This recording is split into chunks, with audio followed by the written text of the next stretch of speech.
Good morning. I hope everyone's doing well today. My name is Ashley Ahrens, and I'm a technical account manager in the Eau Claire, Wisconsin office. Today, I have the privilege of introducing two people from North Raleigh Christian Academy, Doug Penny and Lee Ciccinelli.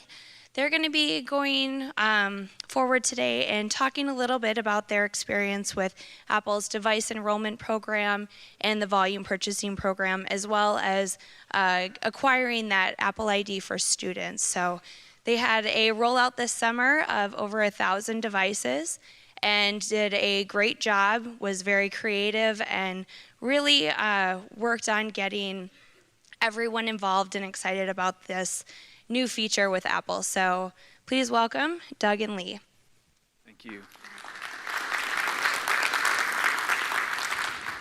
Good morning. So we're going to talk about the Apple Trifecta of their deployment programs. So my name is Doug Penny. I'm the Technology Director at North Raleigh Christian Academy, and I'm joined by Lee Ciccinelli. She's our Mobile Device Coordinator, and we're going to talk a little bit about what we did to use these programs to really decrease our workload for deploying all these iPads. Can't take a lot of credit for this. I came last year to JNUC and sat actually in this room and listened to, I believe it was Kentucky, a school district in Kentucky. Are they here? Talked about 7,000 iPads in 7 weeks, I think was the name of their presentation. And so we got some great ideas from them as far as how to go about doing this. So our agenda for this morning, we want to talk first about what are the Apple deployment programs. What does that entail? We're going to look at how do we get all this stuff working. I'm going to try to get through these screenshots fairly quickly, but I've got step-by-step how to set up DEP with the JSS, how to set up VPP with the JSS, and then the Apple ID for students is just on the Apple side. There's nothing in the JSS for that, but we're going to take a look at how to set that up as well. And then we're going to look at how did we use this with the JSS to, like I said, decrease our workload and give us a smooth rollout with our iPads this summer. And then we've got a few little tips and tricks that we've learned through the past couple of months working with the students, things that we've discovered that would have been nice to know 6 months ago. So first, what are the deployment programs? Apple launched the deployment programs in February of this year, 2014. The first thing you need to know is you need to go through and set up an account for this if you don't already. I believe, at least when we were doing it, we had to have a separate Apple ID just for this deployment program system. And it can take up to 30 days for everything to go through and all the little dots to be connected to get approved for this. So if this is something you're thinking about, go ahead and get that Apple ID set up and get enrolled in the deployment programs right away. It's made up of 3 different programs, though. The first one is the device enrollment program. And this is the program that allows, you've heard several people talk about it here this week, but it allows you basically zero-touch enrollment of your devices. And it also provides that holy grail of over-the-air supervision. And that's what scared me the most last year when I was here, thinking about 1,000, several schools saying 10,000 iPads, they had to plug everyone up to Configurator to get it supervised. And so when we found about DEP, we were really excited that we could supervise the devices and not have to worry about touching every one of them. It also allowed us to streamline the setup assistant that's launched when the student first takes their iPad out of the box. So it really preserves that Apple customer experience that they're proud of. The second program is the volume purchase program. Allows you to buy apps in bulk, oftentimes at discount. And then by doing it this way, you can buy them as a distributed app, and it allows you to send it to your students or your employees and then pull those back and reuse them at a later time.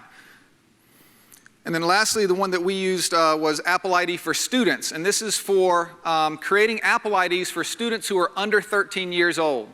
And so there's federal regulations that require written parental consent when the student is under, or verifiable parental consent when the student is under 13.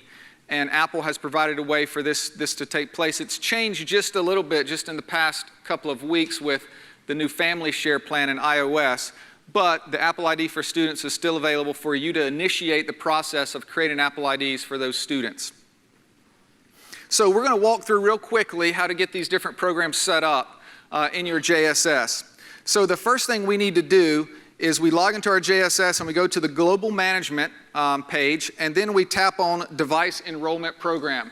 This is pretty blurry, but all these slides will be available after the presentation's over. Now, what we need to do from here, we're not really going to set anything up at this point. We just need to download this public key that's provided to us on this page. So we tap this little button and download the private key to our computer. Now we go to the deploy site, deploy.apple.com, and after we log in with the Apple ID we used for this site, we're greeted with this welcome screen, and we can tap Get Started for the deployment program. So we need to create or add an MDM server to the deployment program so it knows who to talk to. So we're going to tap on Add a new MDM, and then we're going to enter a name, and this is really just a display name for your purposes. It doesn't have to match up with the actual name of your JSS. So we enter a name, and you can also choose, let me go back one, you can also choose to have any, it's a little blurry, but let's see. You can also choose to have any of your devices automatically added to this MDM, and you'll see what I'm talking about with that in just a few minutes. Anytime a new device is picked up under your organization as far as being ordered, it can automatically be added to this particular MDM. So once we put in a name, we tap Next, and it asks us to upload our public key from the JSS. So we'll upload that public key, and then we're going to download a token from Apple. So we're doing this little handshake. We upload our public key. They're going to give us a private key, a server token that we need to then upload to the JSS. So we've done the MDM part. We've created the server there on the deploy site. Now you need to actually assign devices to this MDM server. And I use MDM server loosely there. It's this sort of faux server you created on their deploy site. But there are a couple of ways you can do this. You can either look up by your order number. You can assign by serial number. But what we're going to use for this example is just the order number. And it does take a little while for these to show up. They will not show up until the order is actually shipped. So if you've got a big order and they tell you it's going to be 3 weeks before it ships, you have to wait until you actually get the shipment confirmation, and then you can go in and put the order number in here and it'll show up for you. So you simply type in the order number. What's nice is as you start typing, it'll give you a drop down of all of your order numbers that are associated with your Apple account, so you can easily pick from those. Once you've entered an order number, it'll give you a sort of an overview of what was on that order. In this case, we've got 10 iPads. It's very blurry, but trust me, it says 10 iPads there for this particular order. So it'll tell you iPads. It'll also tell you about Macs, because Macs are available now in the DEP program with Yosemite. And then once we do that, we need to select the MDM server that we want to associate these devices with. Okay, so we created this Jamf test server that we're going to associate these iOS devices with. So assignment's done now. We're done with the deploy side for the DEP program. Now we need to jump over to the JSS side of things to set stuff up there. So we go back to the global management, tap on device enrollment programs, and now the terminology here gets a little fuzzy, but we need to create a new server. You're like, well, you're already on the JSS, but I know, just stick with this. It's the terminology they use. So we create a new MDM server here. We simply enter a name. Doesn't necessarily have to match up, but you enter a name for your server, and then you're going to upload that token that you downloaded from the deploy site. Okay, and once you upload that token, it's going to go through and fill everything else in basically for you, because that matches things up and lets you communicate with Apple there.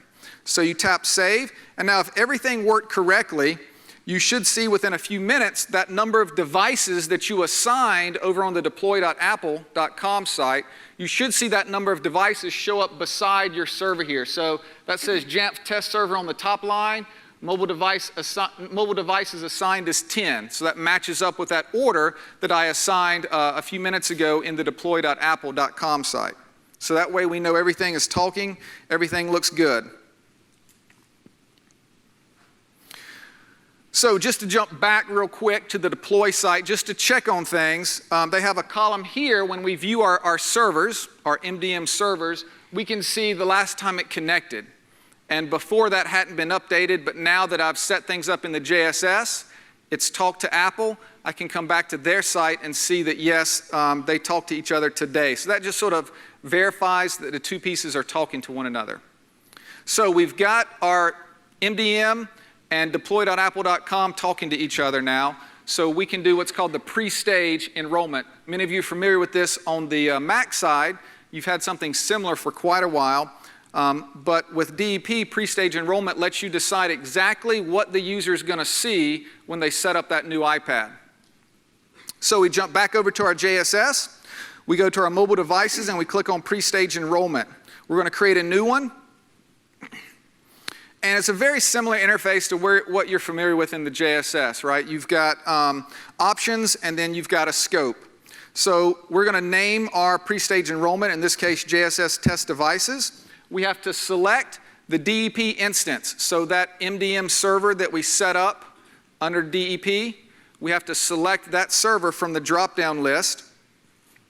Let me go back one here.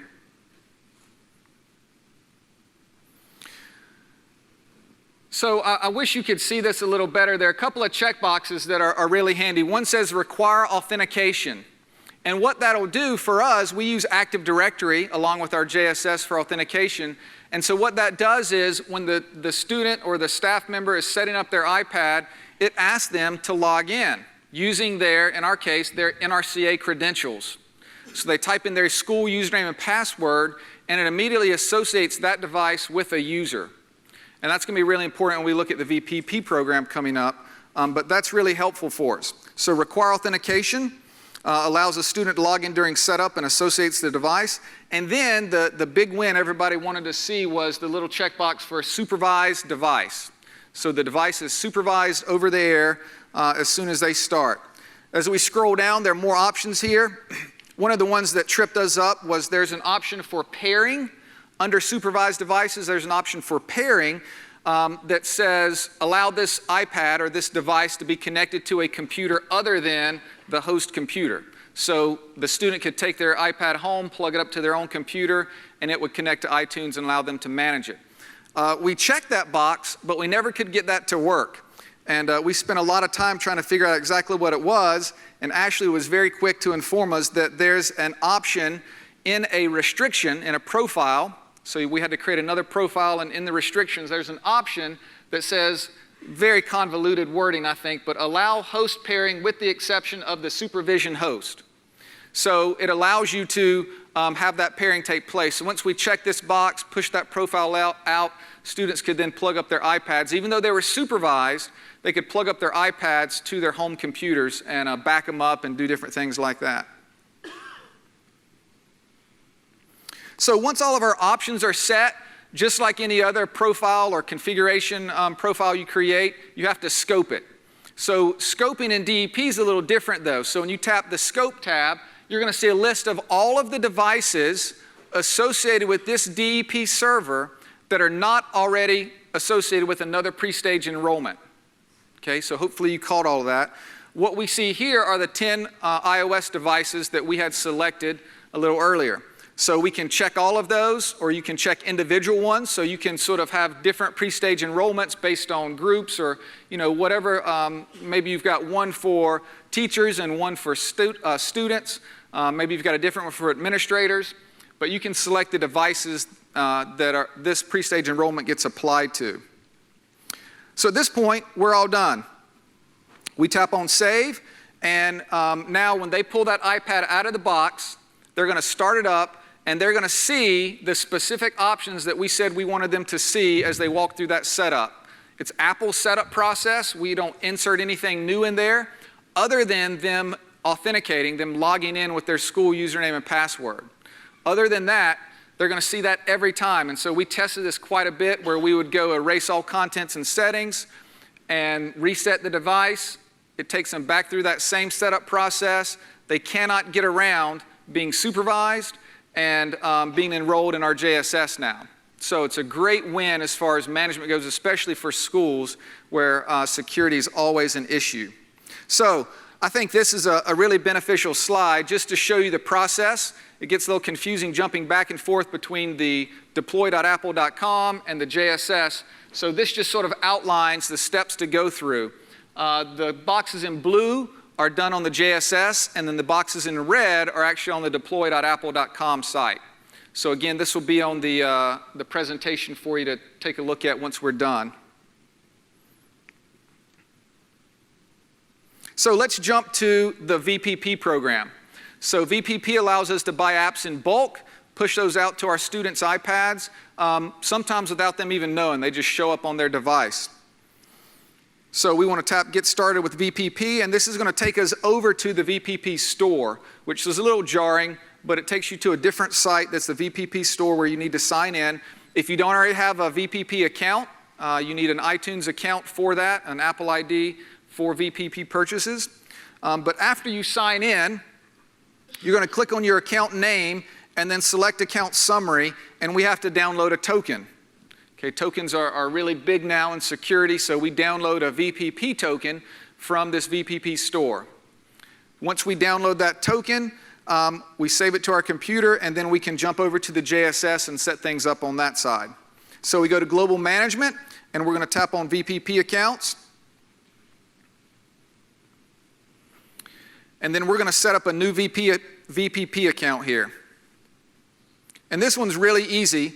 All we need to do is enter a display name, a little bit of contact information, and then we upload the token that we had downloaded from Apple's site. And after we upload that token, it pretty much fills everything else in for you. So there are a couple more steps, though. We've got things talking now. Apple knows about our MDM and the VPP setup on our MDM, but now we need to set up what are called VPP invitations. And what this does is it's an invitation to your user to participate in the VPP program. Okay, so we're going to click on VPP invitations on the left there, and then we're going to create a new one, a new invitation. So we give our invitation a name, and then we select the VPP account that we just created, that we just set up. And then we're going to need to scope our invitation. Now, again, I mentioned we're using Active Directory, so what we did was we mapped the description, I believe, in Active Directory for that account to the position in the JSS. And so it contains something like student-grade 6, student-grade 8. And that allows us to create smart groups that match up with these different grades. And so what we do is, you can't really see this one this well, but it says students-grade 8 is the smart group that this VPP invitation is going to. And we ended up creating a single invitation for each grade level. We did that. We tried to keep things fairly granular. Sometimes there's a tendency to group everything together and just have one VPP invitation. But we just found if we can keep things as granular as possible, but yet still manageable, it just allowed a little bit more flexibility for us. So our information is populated through Active Directory. When they enrolled that device back through the DEP program, they get student-grade 8 associated with them. So we drop them into a smart group, and then they're the ones this VPP invitation will get sent out to.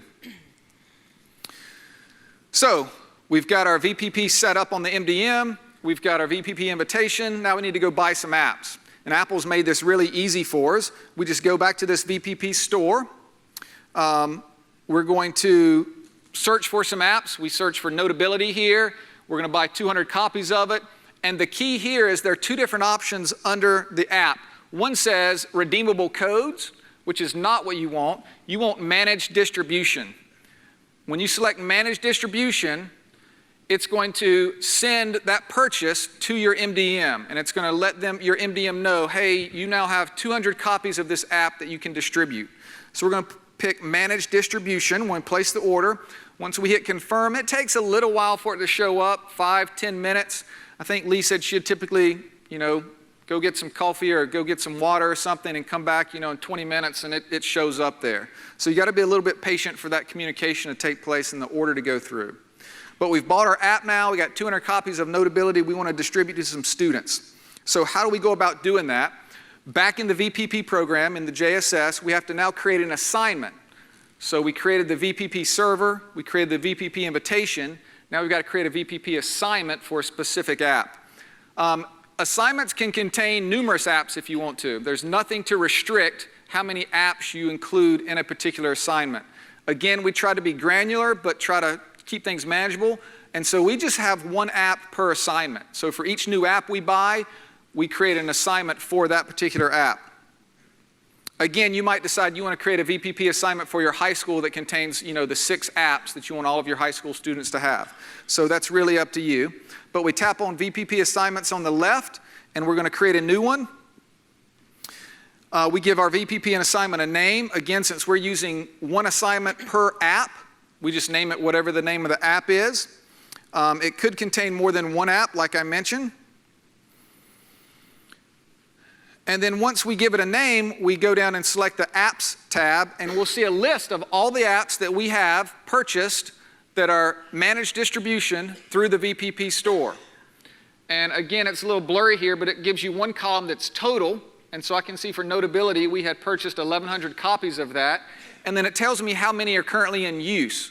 So we've got 1058 in use. So that means I've got 42 copies that could still be distributed to students.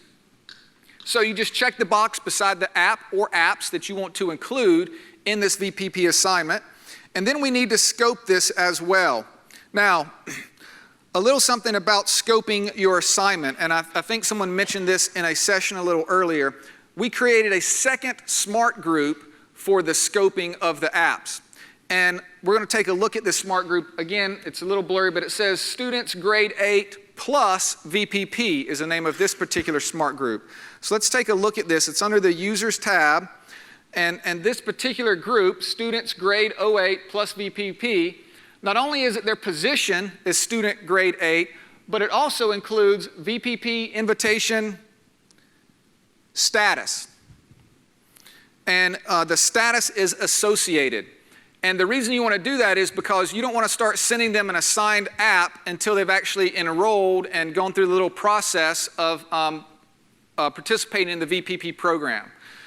Because what could happen is as soon as they're enrolled and they're dropped in that smart group, you try to push them an app and they're not actually in the VPP program, or they haven't accepted the invitation, it'll fail. So we have 2 different groups, one just for the grade to send the invitation, and then for all of our app assignments, it's the grade plus their VPP status. Are they associated with the VPP invitation or not? So that's just something good to keep in mind when you're doing this. So again, sort of the workflow of this, we start on Apple's side in this particular instance. We get our VPP token, we add a VPP account to the JSS, upload the token, create a VPP invitation, we can go buy apps, and then for those apps, we create a VPP assignment. Okay, pretty straightforward. Just a lot of steps to be sure you keep in order. That's the one thing we found, and that's why we wanted to provide the little workflow diagram so you can be sure everything is done in the right order. So lastly is the Apple ID for students. This allows us to initiate the process of creating Apple IDs for students under 13. So back in the deployment program, we tap Get Started beside Apple ID for students. And honestly, there's not a lot we can do here because all we're doing is we're initiating the process. So what's going to happen, right now we're looking at the Students tab, and if we've already got some students in the system, we can search to check their status here. But we're going to upload a list of accounts. And so we're going to click on Import Accounts in the page here. And so the first thing you want to do is that they provide you a batch template. So you want to download that template. It's just a CSV file. So you tap on Download Template, and it's going to look something like this. Basically, it's a batch ID, the language that this account should use, a first name, last name, their birth date. This is a really important part because what happens, as soon as this student turns 13, their Apple ID rolls to a normal Apple ID. And I'll talk in a few minutes about what's special about the Apple ID for students under 13. A parent email address, which is really important, and then what their Apple ID should be. So typically, in our case, we said their school username plus our domain. So sappleseed@nrsanites.com was Sally's Apple ID in this case. So you can fill this out manually. Most student information systems or management systems will allow you to export this data, and you can fill that in.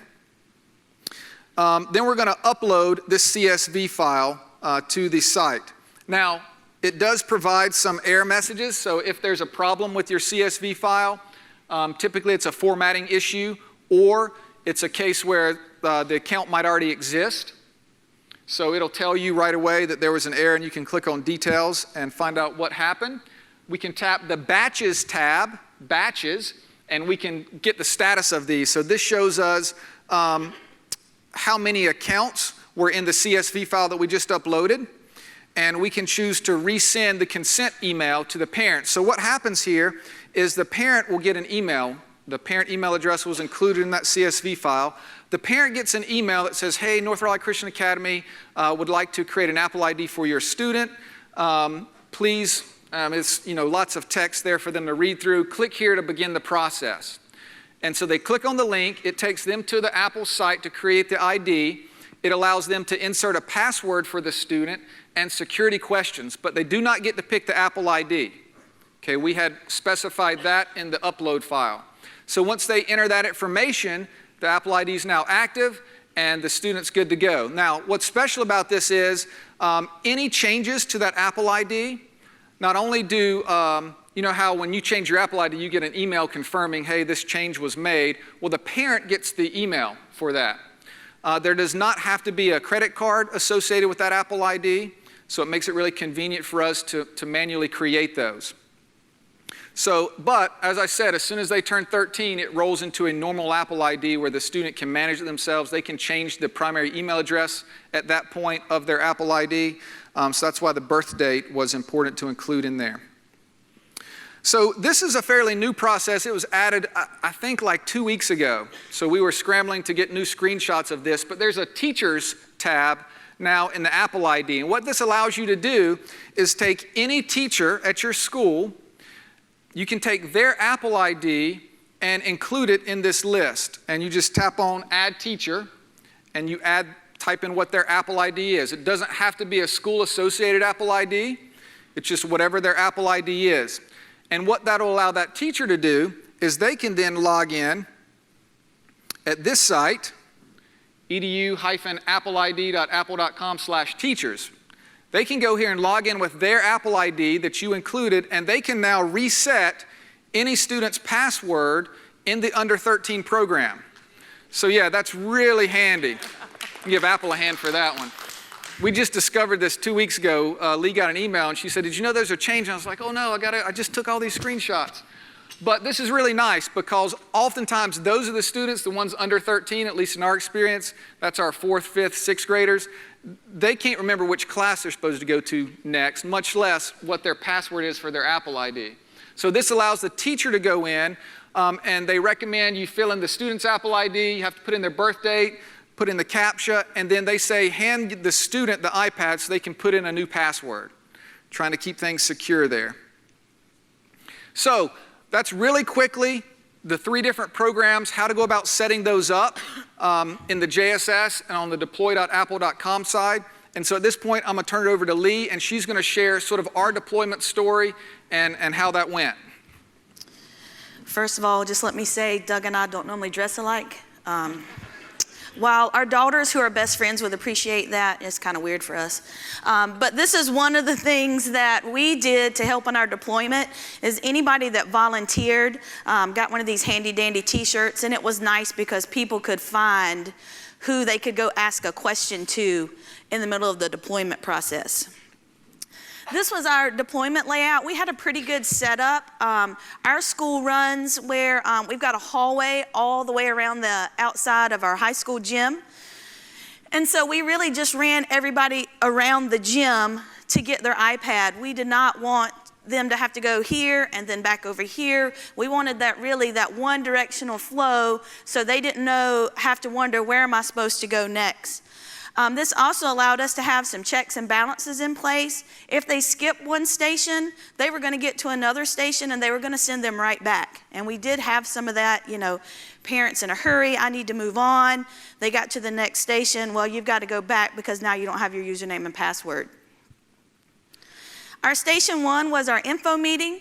They all went to our Fine Arts Center, room similar to this. Every parent and every student had to attend. You didn't have to have both parents, but you had to have one. We sent some people away. We didn't make parents very happy, because they came out without their kid. We sent them back home because we wanted the students and the parents to hear the exact same information. So there was none of that. Well, they said this. No, they said that. We wanted them hearing the exact same information. This meeting lasted about 30 minutes. And when they left that meeting, there's a picture. We were also doing Suzuko the musical during this. When they left that meeting, they received an iPad passport. They got one as they were going out the door. It had already had a passport stamp in it saying that they had attended the information meeting. The inside just had some basic information, their username, their name, and then you can see the different stamps that they received along the way. After they left there, they went down the hallway, and this is where our biggest holdup was, and mainly it was our biggest holdup because everybody left the Fine Arts Center at one time. I kept having people come up to me going, that line's too long, we need to move them along, but it actually worked out for us because it kind of held them up there, and then they trickled into the parts of getting their iPad, getting it set up, and so it actually helped us by having them, slow up a little bit at this station. If they did not have an Apple ID or they had no clue what their password was, we had a bay of computers set up down the side hallway right next to where that 2 is, and we just, ushered them over there to either get their Apple ID set up or to reset that password. Before they left the Fine Arts Center, Doug told them, if your student is under 13 and you haven't already gone through the process, because we sent those emails out in advance, you needed to stick around and he would help them out. Again, we had some people not listen, bypass that, and again, that checks and balances, we sent them right back to get done what we needed them to. Before they left that station, they got their passport stamped and they received their forms. Their forms were an acceptable use policy and an iPad student pledge that said they had read the student handbook. They understood what was going to happen if they broke it. They weren't going to try to, jailbreak the iPad, all different types of things like that. So they had to sign those forms. Once they signed those forms, we then had stacks of note cards. We had labels with every student's name, username, and password. They were in alphabetical order. We pulled off that label, slapped it on a note card, we handed it to them, and they were ready to move on. Again, those checks and balances are in place because if they tried to skip that step of turning in those important forms, they were going to get their iPad and they weren't going to be able to get any further because, as Doug said, with the DEP, you can't go any further without putting in your NRCA credentials. So then again, they would have to go back to take care of that. They then went on and picked up a case. We used 2 different cases. We are 1-to-1, 4th through 12th grade. Our 4th and 5th graders use the Trident Kraken case. It's similar to an OtterBox or a Survivor, fully covered on the front. Our 6th through 12th grade students use the STM Ducks case. And so they would go through and pick those cases up. Then they would move on down the hall, and this is where they received their iPad. It was so nice because we literally just had stacks of iPads. We just had the boxes sitting there. Zero touch. We did open the box for them and made sure they put the sticker in the right place. But other than that, we didn't really touch the iPads. They came right out of the box to the students. We did have some tables set up, helping with the cases, especially those 4th and 5th grade cases. If you've ever put a case on like the Kraken or the OtterBox, 4th and 5th graders might struggle with that. So we did have some people helping with that. We had trash cans lined up all the way up and down the hallway, taking care of trash before they got to the next station. The last thing we wanted was power cords in the trash can. Excuse me. The last station, next to the last station was enrollment. And of course, this is where all the magic happens. They get enrolled in the JSS. We use some online textbooks that are not iBooks. They're through another company that our book company works through, so we had to get those accounts set up. And that is where all of that took place. Here's a screenshot of the iPad of them enrolling in the JSS. Again, a step they can't skip. I had step-by-step instructions. I actually made it just in PowerPoint so I could have nice big slides and pictures so they can read. Some of them read it, some of them didn't. Every once in a while we would come across this. They would put in their username and password, and then they'd get an invalid profile screen. If you just hit back, you can move right on past that. Once, twice, three, you know. Sometimes the self-service icon didn't appear, and it was easier for us to say to the students, do you see the self-service icon, as opposed to, did FaceTime and iMessage disappear? This was easier for them to digest whether or not the self-service icon was there, because that meant they hadn't actually received the MDM profile yet. And the first night was quite a bit crazy. I think it was me and Jason, because Doug was giving a talk, and Melissa and Mac from our IT department were kind of running around trying to figure out what was going on. And we figured out here that we just needed to push an inventory update. And so then we came up with this idea of raising a red cup. So you'll see, I've got a video in a minute, people raising red cups and blue cups. That just kind of gave us an idea as to what the problem was, because if I was in the mobile device tab and sending out inventory updates, and I saw another red cup over here, I could run over here real quick because I was already in the mobile device section. We also come across that they did not get their VPP invitation. That became a blue cup issue. And so then if you were in the users tab, we let someone else run around and be the blue cup person while somebody else was taking care of red cups. It sped up the process quite a bit. This is in our cafeteria.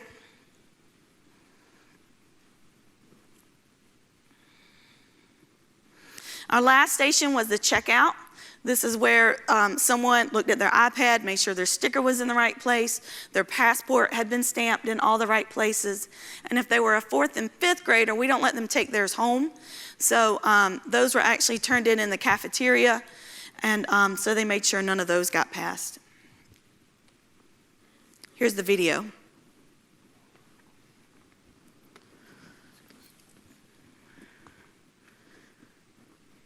Ta-da! Oh, there it goes.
thanks to Jason who made that video for us.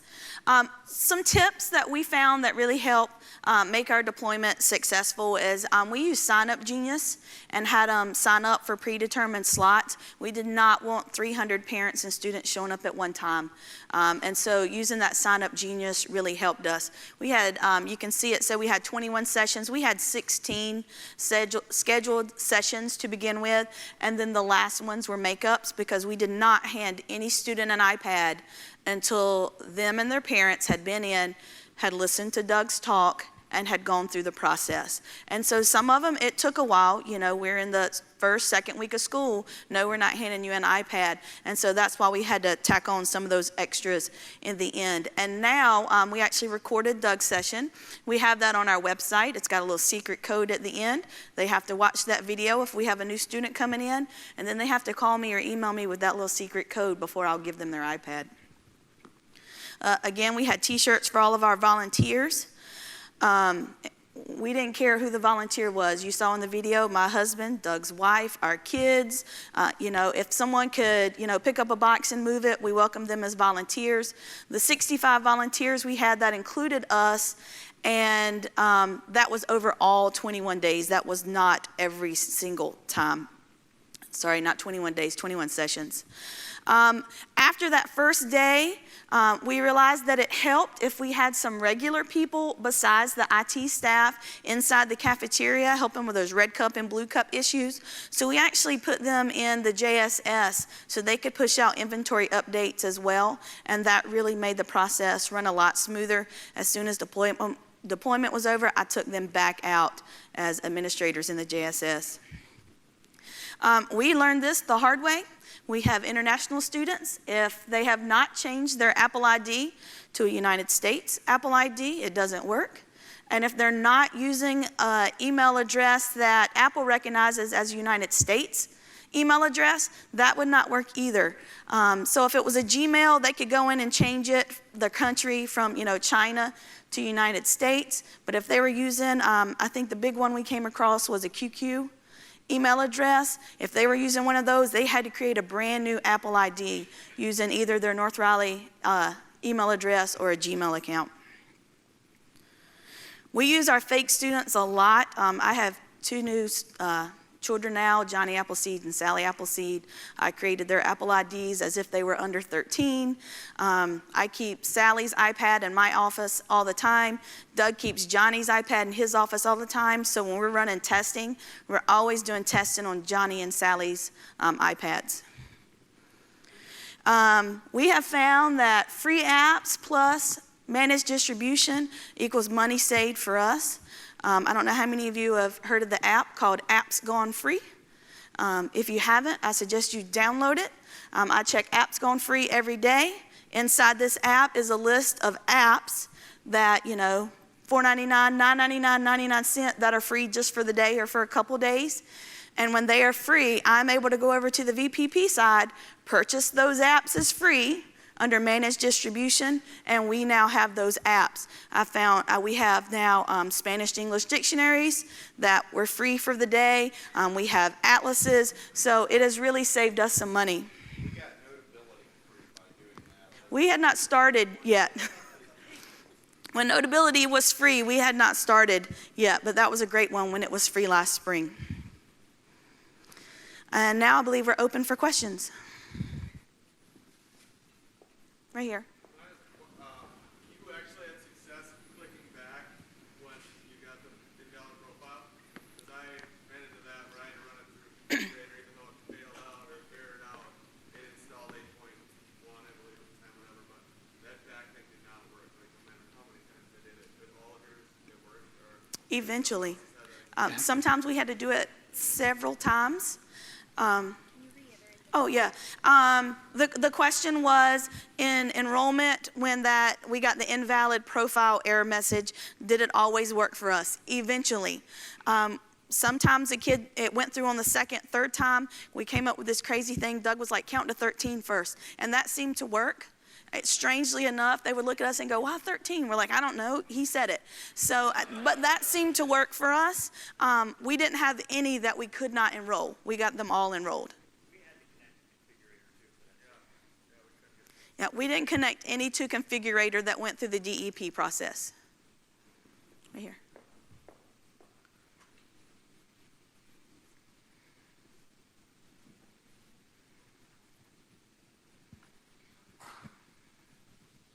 We're from Wisconsin. We could almost use your presentation. We did the exact same steps. We followed it word from Apple. For that little trick of invalid profile, what we found is you could go back. Sometimes we had to go back into the pre-stage enrollment, uncheck that device, and recheck it.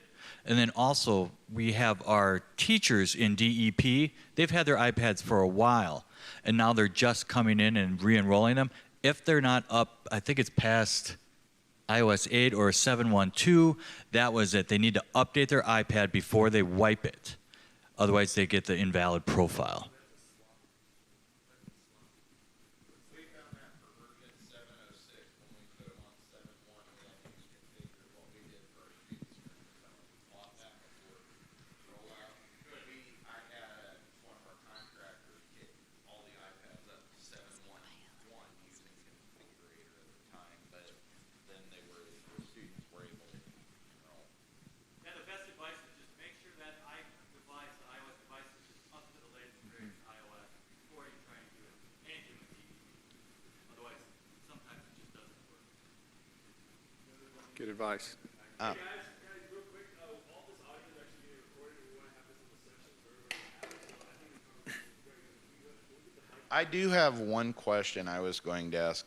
About how many apps did you deploy on average to your iPads initially? The teachers had iPads for the past year, and so we sort of polled them, and we decided every student in the school would get Notability and Explain Everything. So those were the two that the school purchased right off the bat. And so during that initial deployment rollout, it was just two apps.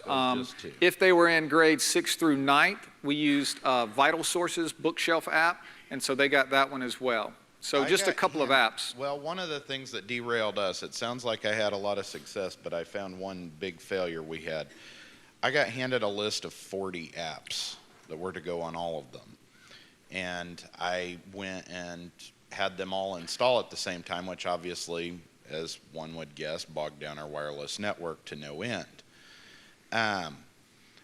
Is it possible, I think maybe the answer to this is yes, is it possible to put all those apps using managed distribution into self-service and have the kids maybe install them on an as-needed basis, like if the teacher wants the app for the kids?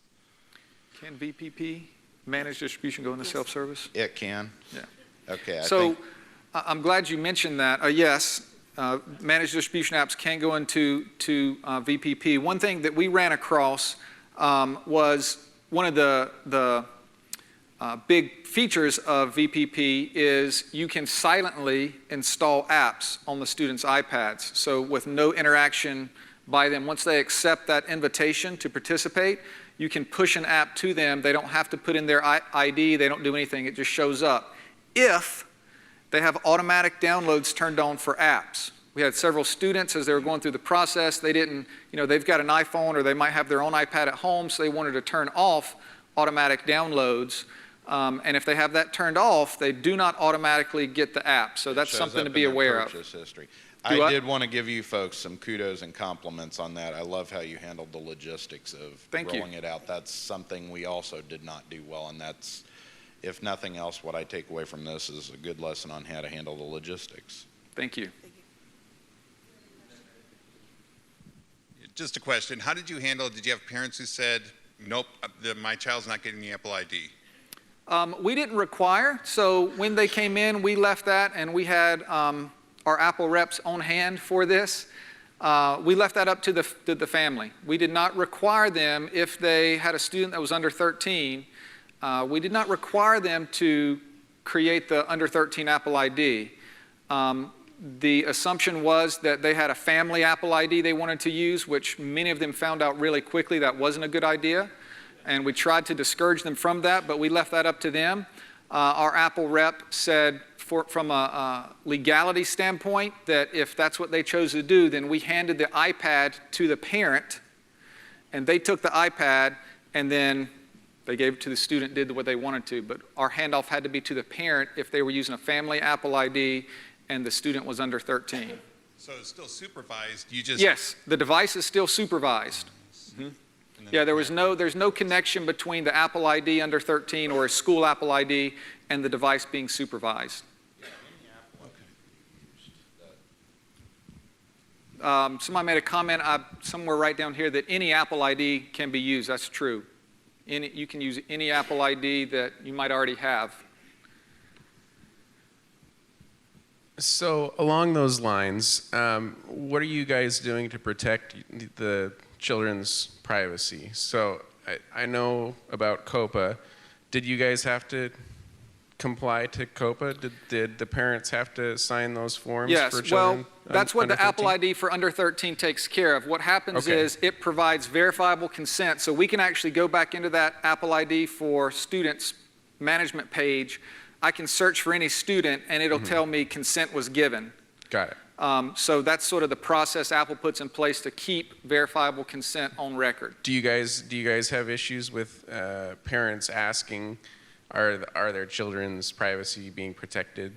Is that the whole identity thing? Yeah, you know, I tried to parents are address cautious. that in the talk that I gave, talking about COPA a little bit and what that entailed, and that the school did everything and is doing everything we're required to do for that. From the student's perspective, you wouldn't believe, I'm sure any of you who work with, especially high school students, the things they come up with that they think we're doing to their iPads as far as spying on them. Students think we can remotely turn their camera on to spy on them, and it's just crazy. I've actually got just a handful, 2 or 3 students that I've spoken with that will not use their school iPad for anything except specific school work. And they have an iPad at home or their parents' iPad they do everything else on because they think that we're going to track everything they do. But basically I let them know that, yes, we're doing what we can as far as privacy goes. We're doing what's required by the law. I think we probably even are a little more careful about that in our institution. But at the end of the day, you're on the internet. So there's the only way you're going to foolproof that is don't connect to the internet. And another thing that we do is teachers are not allowed to tell students, all right, everybody, download this app. Every teacher in our school has access to a Google form I created. And it's not just, hey, I want this app, because I don't have time to do the legwork behind that app. And so it asks such questions as, do students have to create an account? If so, what is that account asking for? Is there terms of service? What's the age limit in the terms of service? Because I don't really have time to look at all that. And so they submit a Google form. I've got one for elementary, middle, and high. That Google form submission then goes to the principal. The principal then determines yay or nay whether or not that teacher can say, all right, everybody go to self-service and download this app. And I think that really kind of takes care of some of that COPA issues as well, because we're having teachers doing all that research on the front end as to whether or not students should really be using that app. Since you had the rollout this way this past year, are you going to do that same process again next year, or are you going to circumvent some of that? So we're on a 3-year cycle with the iPad. So all the iPads we gave out this year we'll be replacing in 3 years. So in 3 years, yes, we'll probably do pretty much the exact same, logistically, the exact same layout. Next year we only deal with rising 4th graders and any new students.